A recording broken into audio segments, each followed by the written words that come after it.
अतिशय महत्त्वाचा असा हा अर्बन टनेल असणार आहे की ज्याच्यामध्ये आपण ईस्टर्न फ्रीवेला कोस्टल रोडशी जोडतो आहोत आणि हा जो टनेल आहे आपण विचार केला तर जवळपास 700 प्रॉपर्टीजच्या खालून चाललेला आहे। त्यातल्या अनेक 100 वर्ष जुन्या हेरिटेज प्रॉपर्टीज देखील आहेत। आपली जी मेट्रो 3 आहे अंडरग्राऊंड त्याच्याही 50 मीटर खालून हा टनेल जाणार आहे।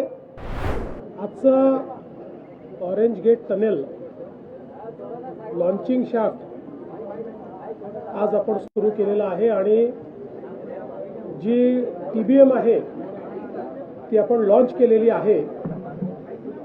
आपल्याला कल्पना आहे की जो आपला ईस्टर्न फ्रीवे आहे या फ्रीवेवरनं आल्यानंतर नागरिकांना खूप फिरून जावं लागत होतं आणि विशेषतः सर्वाधिक ट्रॅफिक जॅम म्हणजे लोक ईस्टर्न सबर्ब्समधनं 20-25 मिनिटात अर्धा तास यायचे आणि त्यानंतर अर्धा पाऊण तास लोकांना अजून ट्रॅफिकचा सामना करावा लागत होता।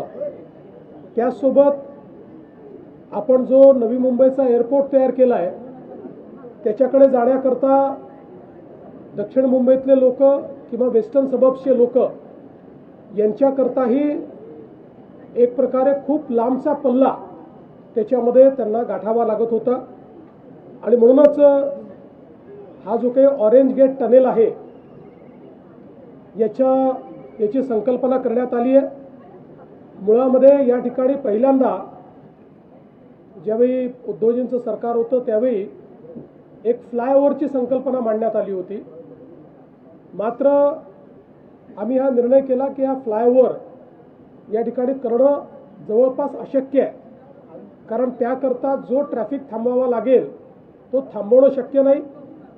दुसरं त्या फ्लायओव्हर करता जागा पण नाही, म्हणजे मोहम्मद अली रोडचा जो फ्लायओव्हर झाला त्याहीपेक्षा कंजेस्टेड अशा जागेत तो करावा लागला असता आणि म्हणून ही ऑरेंज गेट टनेलची संकल्पना त्या ठिकाणी आपण मांडली आणि अतिशय महत्त्वाचा असा हा अर्बन टनेल असणार आहे की ज्याच्यामध्ये आपण ईस्टर्न फ्रीवेला कोस्टल रोडशी जोडतो आहोत आणि हा जो टनेल आहे आपण विचार केला तर जवळपास 700 प्रॉपर्टीजच्या खालून चाललेला आहे। त्यातल्या अनेक 100 वर्ष जुन्या हेरिटेज प्रॉपर्टीज देखील आहेत।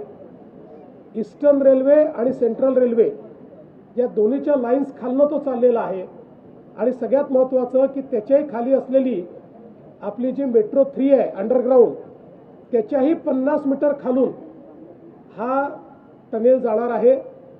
त्याच्यामुळे एक प्रकारे एक ज्याला इंजिनिअरिंग मार्वल म्हणतो अशा पद्धतीचं एक इंजिनिअरिंग मार्वल आपण तयार करतो आहोत आणि त्यासोबत याची जी सगळी लांबी आहे 2 ट्विन बोगदे आहेत। हे ट्विन बोगदे मिळून ती सगळी मिळून 9 किलोमीटर येईल, पण तसे 3-3.5 किलोमीटरचा एक बोगदा हा असेल आणि त्यातनं त्यांना सुरक्षिततेच्या दृष्टीने म्हणजे 2 लेन + 1 इमर्जन्सी लेन अशा प्रकारची त्याची रचना असेल। मध्ये ते दोन्ही बोगदे जोडलेले असतील जेणेकरून कुठल्या अडचणीच्या वेळी त्या ठिकाणी इव्हॅक्युएशन करता येईल। अतिशय चांगली त्या ठिकाणी सगळी जी काही सिस्टीम्स आहेत त्या सगळ्या सिस्टीम्स म्हणजे जी काही हवा वगैरे आली पाहिजे किंवा तिथलं वातावरण उत्तम राहिलं पाहिजे याकरताच्या आधुनिक सिस्टीम्स त्याच्यामध्ये असतील आणि अत्याधुनिक IT AI एनेबल्ड अशा प्रकारची ट्रॅफिक मॅनेजमेंट सिस्टीम देखील याच्यामध्ये असेल। साधारणपणे डिसेंबर 28 पर्यंत याचं काम पूर्ण करायचं संकल्पित करण्यात आलेलं आहे, पण आमचा आग्रह आहे की ते अजून 6 महिन्यापूर्वी संपलं पाहिजे। L&Tला हे काम मिळालेलं आहे।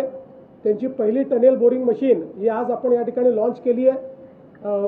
ती यापूर्वी देखील आपल्या ज्या कोस्टल रोड करता मशीन वापरण्यात आलेली आहे त्याच्यामुळे त्याचा अनुभव आहे आणि मला असं वाटतं की अत्यंत वेगानं हे काम ते पूर्ण करतील।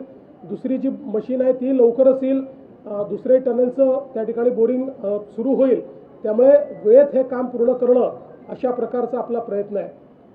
खरं म्हणजे मुंबईच्या ट्रॅफिक करता हा एक अत्यंत महत्त्वाचा एक टप्पा असणार आहे कारण अगदी जे काही आपले वेस्टर्न सबब्स आहेत तिथल्याही लोकांना न्यू मुंबई एअरपोर्टला जायला आता 2 मार्ग झालेले आहेत. एक ते लोक आपल्या वरळी टू शिवडी जो आपण एक ब्रिज करतोय, ओव्हरब्रिज, ज्याचं काम पुढच्या वर्षी पूर्ण होईल, त्याचाही उपयोग करतील आणि पुढच्या काळामध्ये कोस्टल रोडने येऊन या ऑरेंज गेट टनेलचाही ते उपयोग करू शकतील, जेणेकरून लवकरात लवकर अगदी कमीत कमी वेळात ते एअरपोर्टपर्यंत पोहोचू शकतील. आणि म्हणून मला असं वाटतं एक महत्त्वाचा टप्पा आज मुंबईच्या ट्रॅफिकच्या दृष्टीने आपण पूर्ण केलेला आहे. हजारो लोकांचे हजारो तास हे या ठिकाणी आपण वाचवणार आहोत आणि MMRDAने याच्यामध्ये जो पुढाकार घेतला त्याबद्दल मी MMRDAचं देखील मनापासून अभिनंदन करतो.